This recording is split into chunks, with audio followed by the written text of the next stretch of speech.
Hey gamers, this is Liz Davidson from Beyond Solitaire, and I have a really exciting video for you today. I have a special guest, Jason Perez, who is my BFF from Every Night is Game Night, and this is his first time on my channel. Hey Jason! Yo, my peoples, what's up? How you doing, guys? Hopefully everybody is good tonight, because Jason and I have something really special for you. We are going to have our very first video on this channel about board gaming, history, and how the theme of a board game and actual historical events can work together to enhance gameplay. Yes, so Liz and I are overeducated. We can probably go there. We have lots of letters after our name. It is not something that we advertise a whole lot, but when we talk games, Liz and I, when we talk games amongst ourselves, we really get into this stuff, especially if the game has a historical context. We just want to know. Like this particular game that we picked, Lisboa. Liz, what'd you do? Go get a book or something like that? I did. Okay, so we're going to talk about Lisboa tonight, which is apt because the quake that destroyed Lisbon actually took place on November 1st, 1755. So we are right around that anniversary. And yeah, Lisboa was inspired by attempts to rebuild the city after the earthquake. And I had no idea there was a destructive earthquake in Lisbon. I had no clue. So I went and got a book. It's called This Gulf of Fire. I'll be real, the book is pretty dry, but I learned a lot about European history that I had no idea. I thought I knew things about European history, but clearly I didn't, because I had no idea about any of this stuff until I actually looked into it. And Lisboa is a good game, but I also am excited that it inspired me to look this stuff up. And we're going to be real with you guys here listening. This video might be a little bit more dry than your usual game coverage. No gameplay. We're not going to be talking about that. We're just going to be talking about historical background because we love it. Well, you don't. And not only do we love it, it's clear that some of these designers love it too. Yeah, absolutely. Yeah. I mean, that's why there's two of us. That's why there's two of us. We wanted the back and forth. This is much better than just like wah wah wah wah wah wah history wah wah. What? Nobody wants to listen to just history forever? Come on. But one thing that's so charming about learning to play Lisboa, to me, is that in the rulebook there's all these little asides from Vital Lacerda where he's clearly excited and he wants to give you these little notes about all the little cultural things and the reasons why the mechanics are the way they are, and these little historical background pieces. And I found that so charming, and it actually really made the game easier for me to learn, actually. Yes. And it made it a lot more fun to play because it made more sense. And that's why we're going to do these history chats. We hope that this is the first of a couple that we do. And the whole goal of it is to give a hopefully entertaining access point for you guys to talk about some of the history stuff and some of these games so that you get into it more. We love thematic gaming, and history-themed games are thematic games if you know the history. You can kind of see yourself on some level diving into the world of what the game is presenting to you. And Vital Lacerda he really did soak a lot into this, as the rulebook indicated. Right. So good. Oh, I'm just going to rat you out. So Jason wouldn't touch Lisboa with a 10-foot pole. The actual game itself? Okay, no. Incorrect. That is incorrect. No. It is not a game I'm going to seek out. I am not a Euro player. However, if you were to present it to me and teach me and guide me through a game, I would not run away screaming. No. All right, PAX Unplugged. We're on. There you go. Well, we have plenty else to play. So. Excuses, they're already happening. Plenty else to play. You have to chisel for me. If you don't know what a chisel is, that's another video. Yes, go play detective, kids. All right, so let us get to History Chat Lisboa. So I have not played the game, Liz has, so I'm going to contribute some historical background, some stuff that was happening in the 18th century in the world. The earthquake happened in 1755, and it was like any period of history, there's a lot going on, and we'll break some of that down for you. And then Liz is going to jump in with some of the actual ways in which the history is baked into the game. So let's get some background out of the way. The 18th century, the 1700s, was a time, historians like to call it the Enlightenment. So the Enlightenment was a time of transition in the European world. Beforehand, you had kings, nobles, priests, of Christianity, Christendom. The kingdom of Christianity was ascendant in Europe, and it was on this kind of slow decline for a couple of centuries. We're already past the Renaissance. We're already past some of the more humanistic endeavors. We had Isaac Newton and Galileo in the previous century kind of discovering and lauding secular science as opposed to just listening to theologians. So slowly, you have this kind of dissolution of the old order. And then the Enlightenment comes in and says, here's a whole new order. And it's going to play in Lisboa because literally what you're doing is you're building a whole new order. We're going to get to that in a second. So that's the first thing that's going on. The second thing that's going on, not only kind of culturally and intellectually, but also geopolitically. This is the kind of age of discovery and conquest. So discovery happened in the kind of the 1492, so Columbus sailed the ocean blue. In the 15th, 16th centuries, colonization happened. They went to the Americas and Africa. This is the time where it kind of kicks into overdrive because of increases in technology. Ships are getting better, navigation is getting better, and all the great powers are going to the ends of the earth, trying to grab land, because that is where a lot of the wealth of these places came from. What's Portugal doing? They're doing stuff. And in the previous century, they actually had a lot of land. They had land in Africa. They had land in Brazil, which continues to be kind of a Portuguese thing. It's the main language in Brazil. And also had land in Goa. So I emphasize Goa because you can actually play the game Goa. And a lot of these games you can play. Funny enough, there are other games that are set in Portugal. Did we research those, or did we forget that? Research. Oops. I do know that. That's the whole point. I researched an earthquake. So I know that Coimbra is a location in Portugal. I don't know if that has to do with the game, but I'm pretty sure it does. So it has to do with Portugal. It's an assumption. Goa in particular has to do with colonization, and it is a very old style Euro, simple, auction based and everything. But you are spreading influence around this land, which you can't even tell it's Goa. It could be anywhere, but I don't know. The designer was interested in Goa. Lisboa, however, takes a whole different track, and we'll have a lot more to say about that. But if you wanted to play an all Portugal game night for whatever reason, you could play Goa, and then Lisboa. Sure. All right. Hey, they even rhyme. So that is yeah, there you go. I'm looking at it right next to each other in the notes, and I'm like, oh, that's interesting. We are such dorks. This is terrible. It's not terrible. Right. It's amazing. So by 1755, though, Portugal is kind of on the decline. So they had a lot of land, but they kind of got defeated in a couple of naval battles and kind of overseas battles by the Dutch and by the English, and eventually by Spain. Spain and Portugal usually kind of aligned, especially in the previous century, but they're kind of in descent. So Lisboa, they're kind of in this in-between space. So that on one hand, they're kind of declining and they're kind of holding on. And a lot of their wealth is based on what's coming from Brazil. Like there's not too much going on in terms of like the actual continent itself. However, they are trying to load up to kind of restore glory. And they were building stuff. So it's not like, it was a dormant city or like declining. Like they were trying to build stuff, including. Are we talking about the Opera House?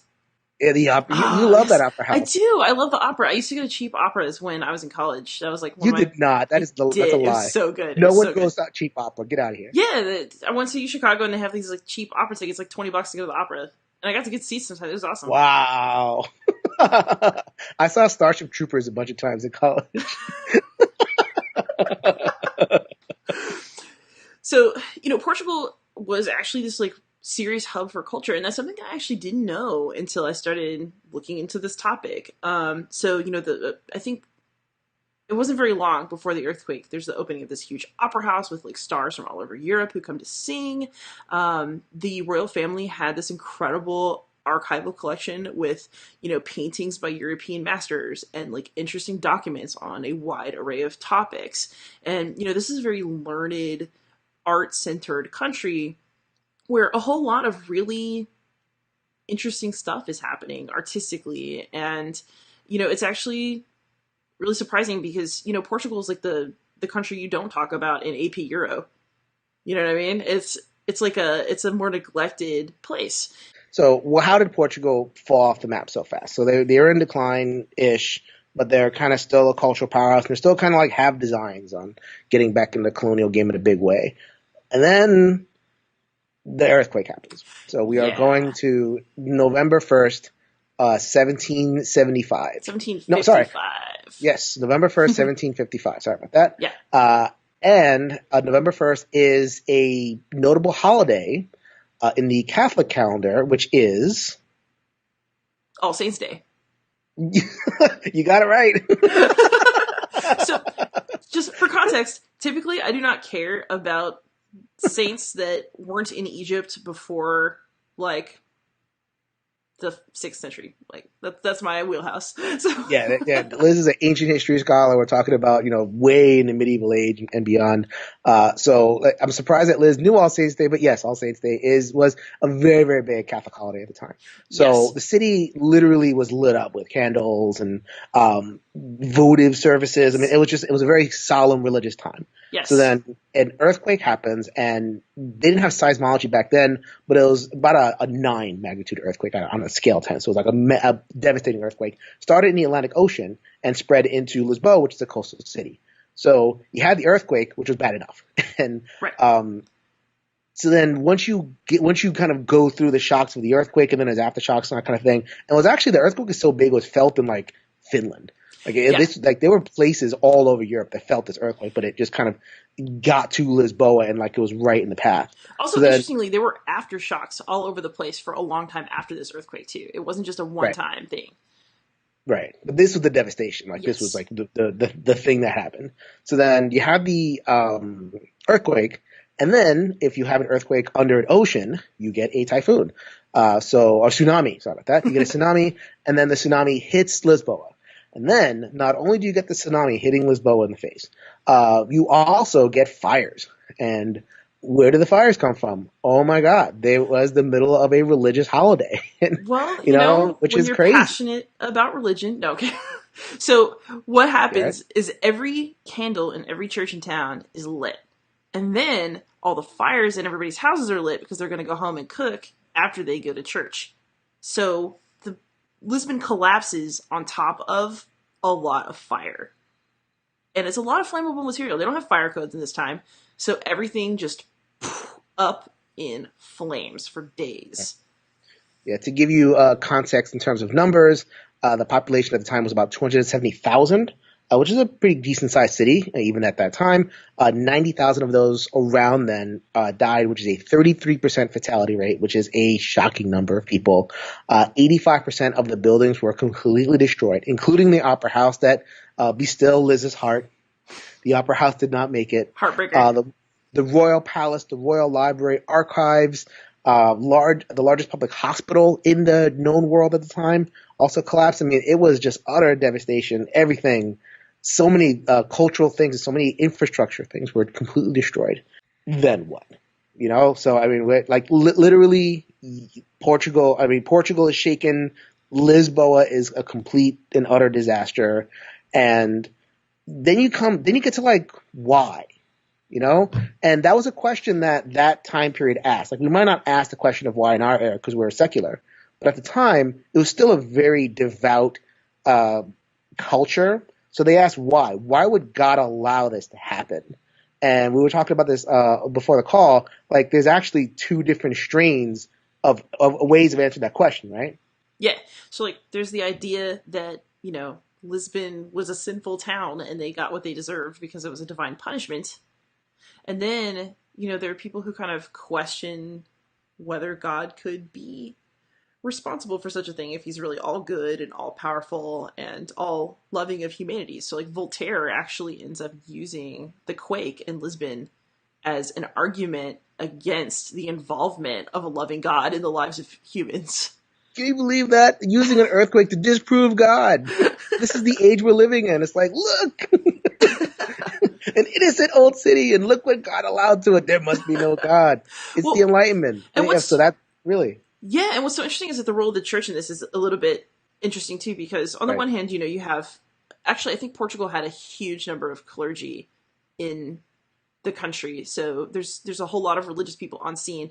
You have people who are helping people who are disaffected. You are and kicked out of their homes. You have heroic stories of people saving the weeping statue of the Virgin Mary from a church.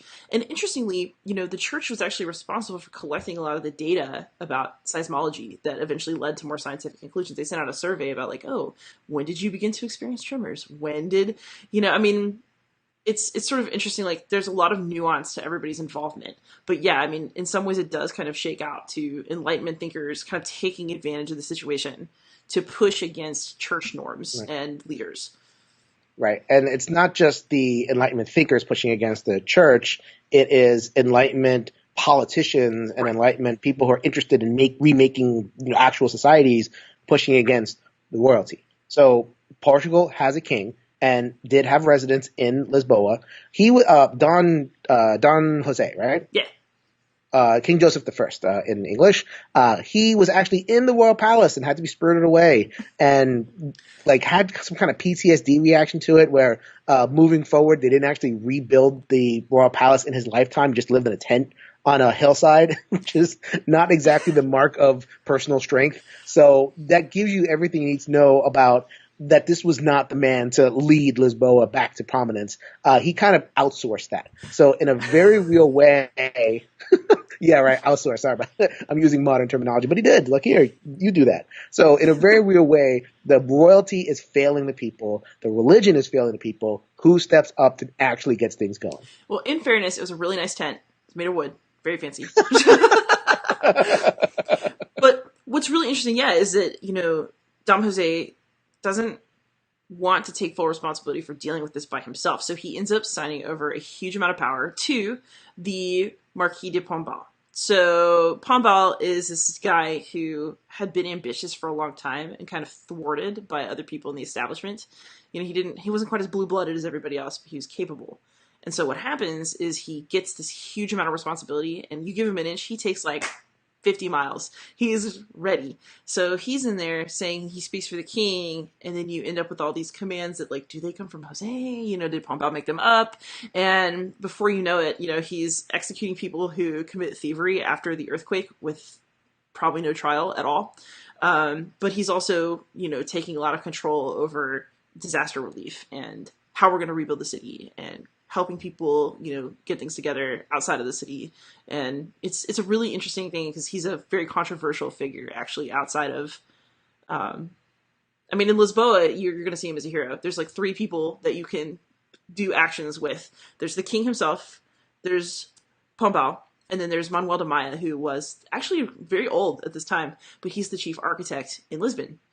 So what you have is, in the game of Lisboa, you're achieving actions by visiting or trading with those 3 noble people. So it looks like a unified rebuilding effort from people in Lisbon. The reality is a lot more nuanced, but how do you get that into a board game? But right. Yeah. The idea being that the Marquis de Pombal is the guy, Yeah. That is the head of the kind of mind that is reconstructing Lisboa. And it's weird because he's an autocrat. He doesn't believe in the will of the people. And, it's kind of, he ruled with an iron fist and everything. So how can we call him an Enlightenment figure?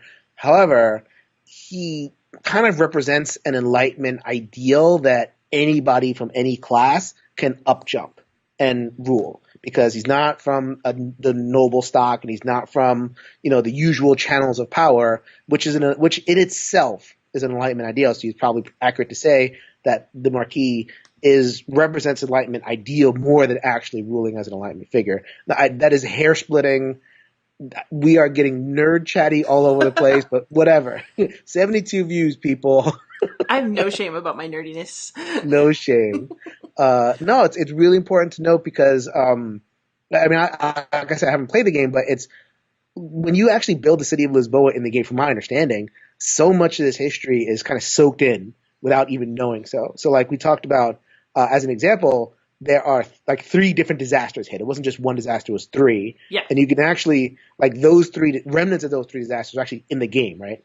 Yeah, so one of the main thing that you're going to be doing with your interactions with the noble people that I've just mentioned, so the architect, the Marquis, and the king, is you're going to be rebuilding. And one thing that's really cool is that the game really represents the effort to redo how the city was done. So European cities are messy. They get very labyrinthine Oh maze-like. my, yeah, yeah.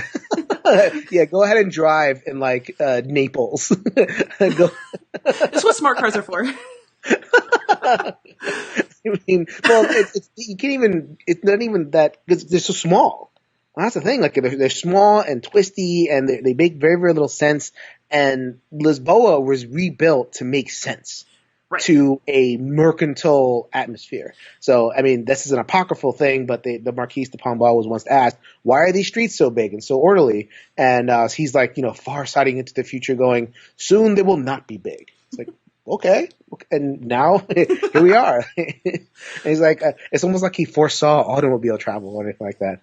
Again, apocryphal, but that kind of thing, like, because people were looking forward and we're like, we're not going to get better with waiting for the king or waiting for God to do this. We're going to get better by, unleashing people's, creativity, unleashing people's, the commerce and the entrepreneurial sense, unleashing people's entrepreneurial sense and making that happen. So the city was also built with that in mind as well, right?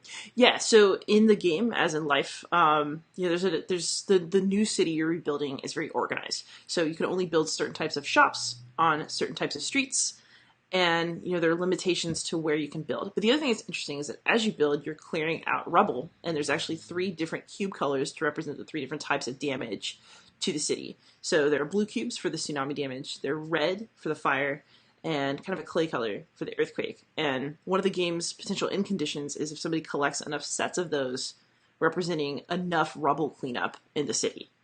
Right. So yeah, I mean it's actually really really cool. The one thing that I actually think is a big deal in Lisbon that doesn't show up in the game, other than like international politics, but I mean it's already a really heavy game. What are you gonna do? Is like the church has such a small role in it. There's like a cardinal track where you move the cardinal around, you get some bonuses, you can trade those bonuses in for points.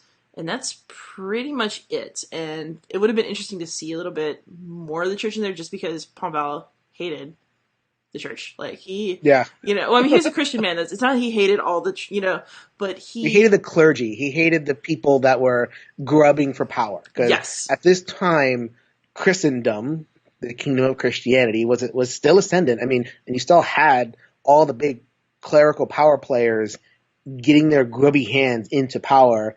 And I think, if I remember correctly from my reading, they were in with the queen at the time.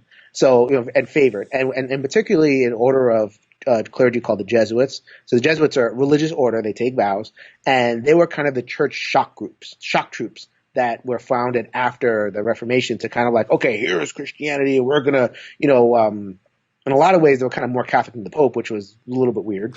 But yeah, very, very hardcore Christians, spreading out the intellectual this, spreading out this. And this is going directly against what Pombal is trying to do, which is secularize the place and make it kind of rational and orderly and all that kind of stuff. So then eventually it comes to a point where he manages to, I think there's like an assassination attempt on the king, and he manages to kind of pin it on the Jesuits. It's like, all right, smoking gun, you're out. Also, very conveniently, the family involved was a family that had rejected him. Basically, he had courted one of the women of the family, and they'd been like, no. And so there's probably some noble. Get out of here. Personal satisfaction in there as well. Mm-hmm. So you can't represent this all in a board game, but it's fun to think.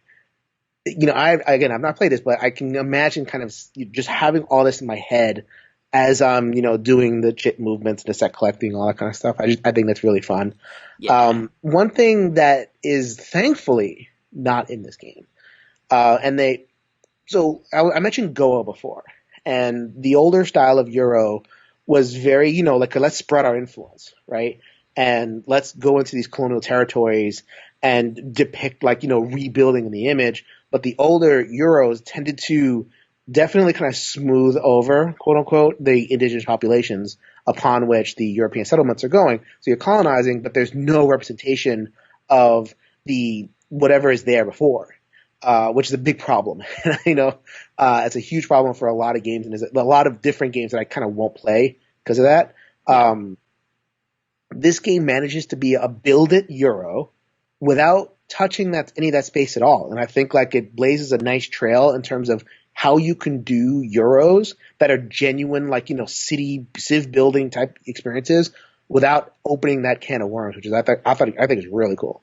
Yeah, I agree. Although, I mean, there's definitely colonial activity happening. Part of the crisis for Portugal during this time, they're waiting on money to come from Brazil.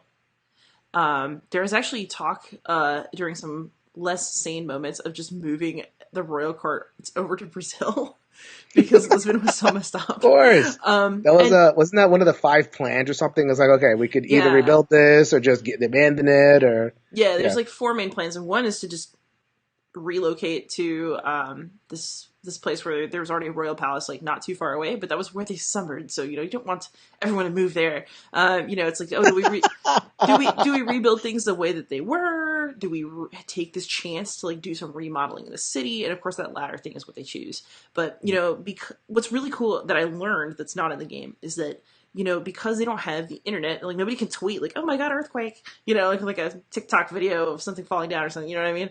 Like, news takes a long time to travel, and so people have no clue just how bad things really are. Some people didn't believe the earthquake story. Right. Pombal actually tried to make things sound like they were going better than they were to keep trading partnerships open and make it sound like we're not falling apart over here. We have it completely under control. It's fine. And like that spread of news and how faulty it is this time is really, really fascinating. Like, newspapers actually were not really for the people at all. They're kind of Right. like news rags for the aristocracy. And that's interesting. But, Portugal is trying not to lose colonial power. So, like, the Dutch take advantage of this time to, like, take some trading cities that Portugal had, like, along sea routes, and Portugal's having to make decisions about they have this long-standing alliance with England at this point against Spain, and so everybody's offering them aid, and Portugal's having to decide who they're going to take money from because the cheapest way to pay for anything is with money, and then you also want a favor. Mhm. So there's like a whole lot of complexity beyond, but the game itself is really focused on rebuild the city. Sure. There's some shipping, and other than that, it's a very locally focused game, which, I mean, the game is so complicated as it is. I think it's best that way, but it's really fun to think about it in like a richer Mhm. context. Yeah, we really hope that we have helped you with our nerd chat is chattedness. We'll come up with some kind of name for this. Maybe just history chat is good enough. Let us know. Let us know in the comments. Liz and I plan on doing more of these, right, Liz? Yes, absolutely. I'm all about nerd chat. Let us know what you think about it. Let us know if we're going to keep doing it whether you watch or not. But let us know This is my YouTube channel. if you're interested in seeing, us cover different games, or we have a couple of games on the slate depending on things coming in that we're planning on doing this with. Just every once in a little while. It's not going to be too often, but we absolutely love it. We really hope that we have livened up your play of this particular game. We'd love to hear from you. See if we can get a little bit more context out there for you. Yeah, absolutely. So, fellow history nerds, unite. Let us know in the comments what you thought of this and what games you might like to see. So, I have an excuse to play games and read books. Not that I need it. I have an excuse to not play games if it's a Euro. But still talk about them. Absolutely.